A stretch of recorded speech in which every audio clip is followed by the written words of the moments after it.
I know where you're going. I was trying to go in a different direction. Trying to liven it up a little bit. I was trying to explain your direction.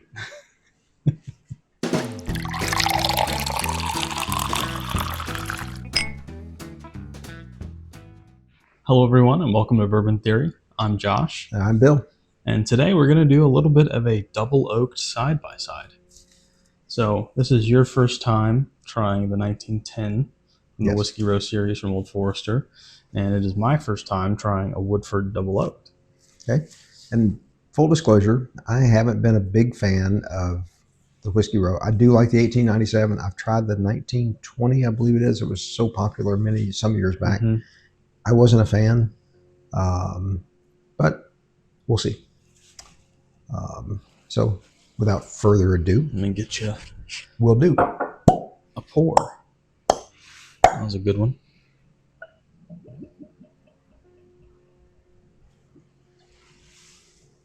Thank you. Yep.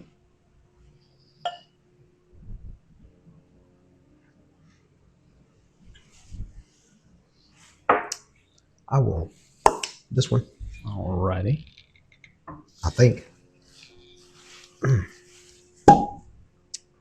It's in there. Natural cork. Yeah. Natural on this one as well. Thank you, sir. Let me adjust my microphone here for a moment. Hopefully that doesn't come through too loudly.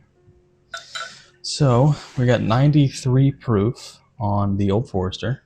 What is our proof on the Woodford? It's not real high. 90.4. 90.4. So we switch these. Not that it'll make much of a difference for us. Yeah. Yeah, just move that bottle over here. I'll swap our glasses over. Yeah. All right, so now Woodford is on your right. We'll play 3 Whiskey Monty. Or 2 Whiskey Monty. All right, so now we have Woodford here and Old Forester here. Yes. All right, so Woodford, they're a pot stilling distillery. Yes. Typically, we have not liked. I have not. Too much. I've only had their base at a restaurant, and it tasted burnt. And I just had it several times on an airplane. Yeah. So it wasn't bad because I was on an airplane. Now this will probably go for any double oaked, but a nice color. And I have not had their double oaked. I've not. So yeah, I've just had their base. Wow. That smacks you right in the face with that nose. Sweet. Sweet. Oaky. Like chocolate. Like white chocolate. I'm not racist.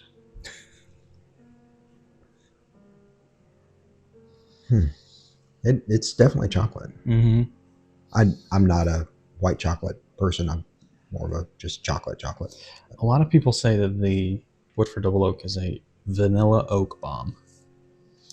So for us to get not vanilla on the nose is a little surprising for me. But I mean, yeah. For me, it's white chocolate just because it doesn't have that deep, rich character of a milk chocolate. Mm-hmm. And I do like me a white chocolate Reese cup from time to time. Fairly thick. Yeah. What you would expect.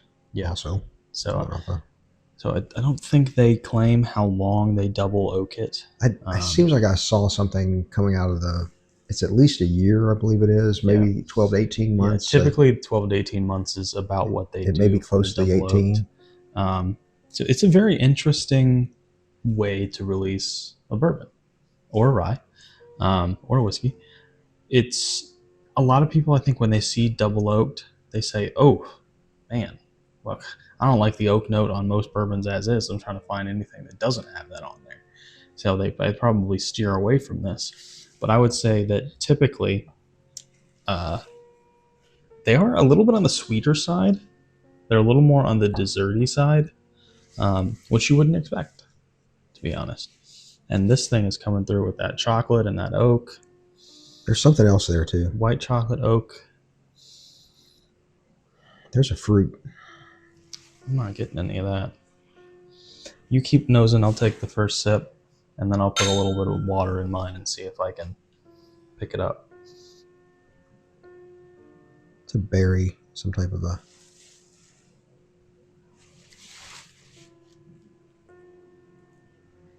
I don't know. Might be blue. It's very sweet. Very sweet. Very sweet. It's vanilla on the palate. You talk. It's vanilla. It's oak. There's like a hint of spice, like a hint of cinnamon. Outside of that, not very spicy at all. The longer I'm letting it sit, the more chocolatey it's turning. The oak's there. Getting a little of the white chocolate now on my finish. I'm gonna see if I can pick up any berry note that you were getting. It's got to be the oak that I'm getting instead of, but there's something in there that's got a bit of a, maybe it's spice, maybe it's just the oak, but boy, that oak is really coming in. Mm-hmm. Coming in here. I see. That's one thing. So you get your oak impact. I get it on the back of the tongue, but I also then you get it I down. get it a little bit down through here. I get it exclusively on the back of my tongue, and sometimes just the very back of my throat. Normally, I just get it on the back of my tongue, but here I'm getting it. All right, so I've got my drop in here. What are you picking up now from the nose? There is something else in there. I got a little berry of some type. I could see a little it. Bit of sweetness. I could see that. I've got a little more in my glass than you do, I think. Yeah, about the same. Yeah. I hesitate to say berry, honestly. There's something sweet there. It's I'm getting like a grape. Like a green grape. Maybe it's apple. Could be. Could be. It's pretty good. Yeah. No, it's not bad by any means. Yeah. It's a $65 bottle around us. And this is a store pick as well. I don't think we mentioned that yet. Right. So here on the front of the label, this is a store pick. This is, you got this. Where did I get that? What's it say? When you were in Kentucky. This is from Peavine Wine and Spirits. Tennessee, on your way Peavine Wine and Spirits. Yep, just outside of Crossville. So, maybe a little off profile from the main release, but you don't pretty inexpensive. I think it's $55. I think that's what I'll pay for it. Around us, the base plus release 9.75% tax. The base release around us. Can you tell I don't like that? Is about $65. He's still been talking about it. It's like been a month ago now, or more. It's ridiculous. You got this before we even started filming anything. Yeah, so it's been a long time. But then again, I heard from my nephew today, and it was 11% in a city in Kentucky. That's high tax. It's a high liquor tax. I call it sin tax. Regular was 6%. Oh, that's in math, Dad. Another that's 5. That's an option on your calculator. That's sign. No, there's syntax. Oh. I think this is sin. Like sin. Yeah, well, like I'm just trying to alcohol, make a clever drugs, play on my cigarettes. I know where you're going. I was trying to go in a different direction. Trying to liven it up a little bit. I was trying to explain your direction. Because they ain't got a GPS. It's a calculator. to help with your direction. All of us have taken algebra and algebra 2 and probably advanced in college. I hated it. I can do simple math. I can do math in my head. And that's the only math skill I've needed throughout my entire life so far. All right, so the drop of water took the oak down a bit.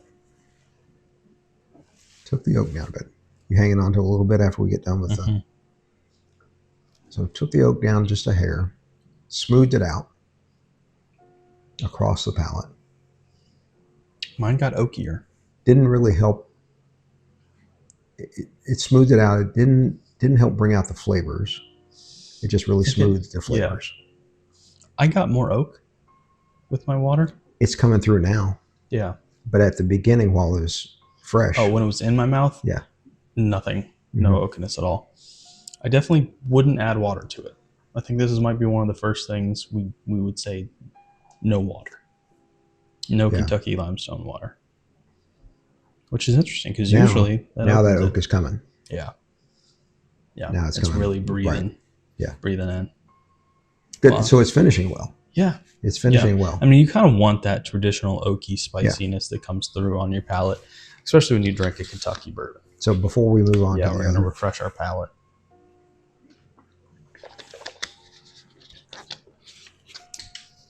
Okay. So moving on to the Old Forester here. Why don't you start nosing and I'll explain a little bit about the bottle. So in 1910, they had a semi-disaster in one of their a truck rick houses. A truck hit the rick house? And they ended up having to re-barrel some bourbon because they managed, I think it was a fire. Correct me if I'm wrong, guys who are listening. I wasn't there. They were able Maybe your mother was. They were able to get to some of the barrels, and they had to re-barrel them, I would assume, due to damage to the barrels. And they were able to get that all sorted and get it into a new barrel, and that was... I don't know if they released it as anything different other than their base release back in 1910. But they did bring it back. So it doesn't say anything about being double oaked on here, but very, very fine in this fine print. I'll read it. In 1910, a fire on Whiskey Row led to an Old Forester being re-barreled into heavily charred barrels. This double-barreled expression follows the same process as the original Old Fine Whiskey, which is 1910 Old Fine Whiskey, right here. So is it double-barreled or not? It is double-barreled. Okay. It is double-barreled. How do we know that? Because they told us. Okay. Just yeah, I'm not sure that they told us. They should. So all of their expressions from the 1870 to the 1924, they're all produced in the same way they were produced then. So their 1920 was a prohibition style. So that is done in the way they did it during that time. So that was sort of the theme, to keep it as natural to the way they did it hundreds of years ago. I will say this. They feel good about themselves, because right here on the back, underlined, there is nothing better in the market. That is high praise. For yourself. Yeah. I hope they didn't hurt their arm patting themselves on the back. Now, to the nose. Not as oaky. Nope. There is a fruit note here. There is a fruit note. There's a prevalent fruit note. Not the chocolate. Not getting that. Nope. I'm just getting a little caramel, like a caramel apple. Caramel for sure. Yeah. Yeah, I think that like apple. A Granny Smith apple. Yeah. Green apple, tart. Granny's. Yeah. Yeah. I like the nose. That's very good. Mm-hmm. I haven't had this in a long time. And I never have. Probably like a year. So I haven't remembered. I drank down my bottle and it did not replace it. And this one went on sale around me. So I was like, yeah, what the hell? I like it. Let me get myself another. Let's give it a go.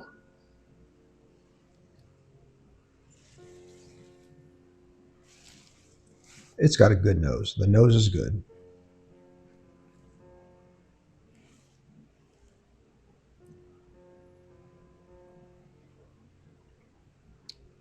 This one's spicier. This one has cinnamon spice. The oak is there all the way through. These are very different bourbons. Yes. These are very, very different bourbons. This one has definitely got more rye in the mash bill. Yeah. Without a doubt. Yeah. The oak's not coming through. It's not coming over the rye right now. Not yet. I got oak transitioning to rye, and then the rye spice is sticking. There's a touch of vanilla-ish sweetness. Mm-hmm. Not much. Nothing heavy. Yeah. The rye is the main thing that's coming through. Flavor. It's not overpowering necessarily. It's just the main. Overpowering the other flavors, right, I should say. Right. So definitely, these are two different drinking experiences. Mm-hmm. This is a dessert pour. This is a regular pour. Yes. Yeah. Which was going to lead me to believe that you like this one more. I'm not leading you into anything. You're not a horse. I don't have to lead you to drink. I don't know. You did procure a lot of bottles for me to drink, so you kind of did lead me to drink. You walked in here of your own accord. You know how to get in. You know the lock. So definitely more of that apple on the nose now. Less of the caramel sweetness. yeah, it opened. What that rye grain smells coming through a little bit now.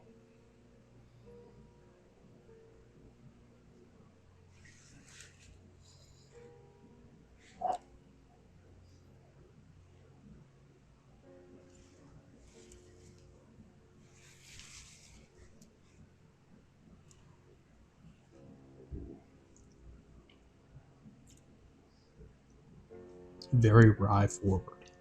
It's not real grain forward though. No. And it's so that muted the spice. That one drop of water muted the spice on the initial, but now it's coming back. Through. Yep. I gotta say, I like this. Yeah. I like this. I thought you would. This is for a regular. This is more bourbon. Mm-hmm. This is more dessertish. Yep. But it's not, for those of you that have seen some of the other videos, this is not what I call dessert pour. This is one I could have more of, meaning the Woodford, than just a single pour. Yeah. It's just a sweet forward. But it's probably not something that I would do multiple. I probably wouldn't do more than 2 pours. Probably wouldn't do more than a double. Yeah. Of the Woodford. Yeah. And it's, with the proof being what it is, it's what I say, 90.5, 90.4. 90.5. So ish. Where this one is 93. Which is not much difference. No, you really can't. Hardly at all. You can't discern the difference between the two of them. They both have a good lasting mouthfeel, a good lasting flavor to them. So they're both good in their own right. But grading them, I'll go first. I'd say C plus B minus. I think this one's hard for me because I do like this. This being a store pick, it's going to be a little off profile. Probably. Mm-hmm. And I do prefer the sweeter things. And they're so different as far as that goes. I'll go back to this one. Yeah. Since I have a little left. It's, man, that comes. Mm-hmm. You know what else is in there? Tobacco. There's tobacco in this one too. There's like a tannin tobacco. And that sometimes comes through when you double oak something. Yes. That earthy flavor does come And I've through. worked in tobacco fields enough that I should have picked that up earlier. Yeah.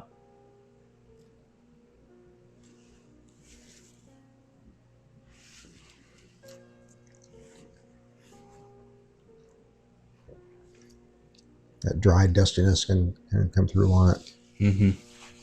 Vanilla, oak, dusty. This is oak, rye. That's pretty much it. This is a tough. I think I'm going to give them both a C plus. I can see that. Yeah, I'm going to give them both a C plus. Yeah, nothing. So we're close enough. C, C plus, B minus. Yeah. So, yeah, I'll stick with mine. Yep. Pretty good. Pretty good. Yeah. Yeah. Well, now we have some double oaked ryes to do side by side now. Yes, we do. So, thank you guys. And it's a tough life. It's a tough all life. This bourbon and whiskey we have to drink. I mean, helping my son as he becomes an entrepreneur in the YouTube and social media. We're influencers now. I've always been an influencer. Thank you guys so much for being with us and watching. And we promise that just like bourbon, our videos get better with time.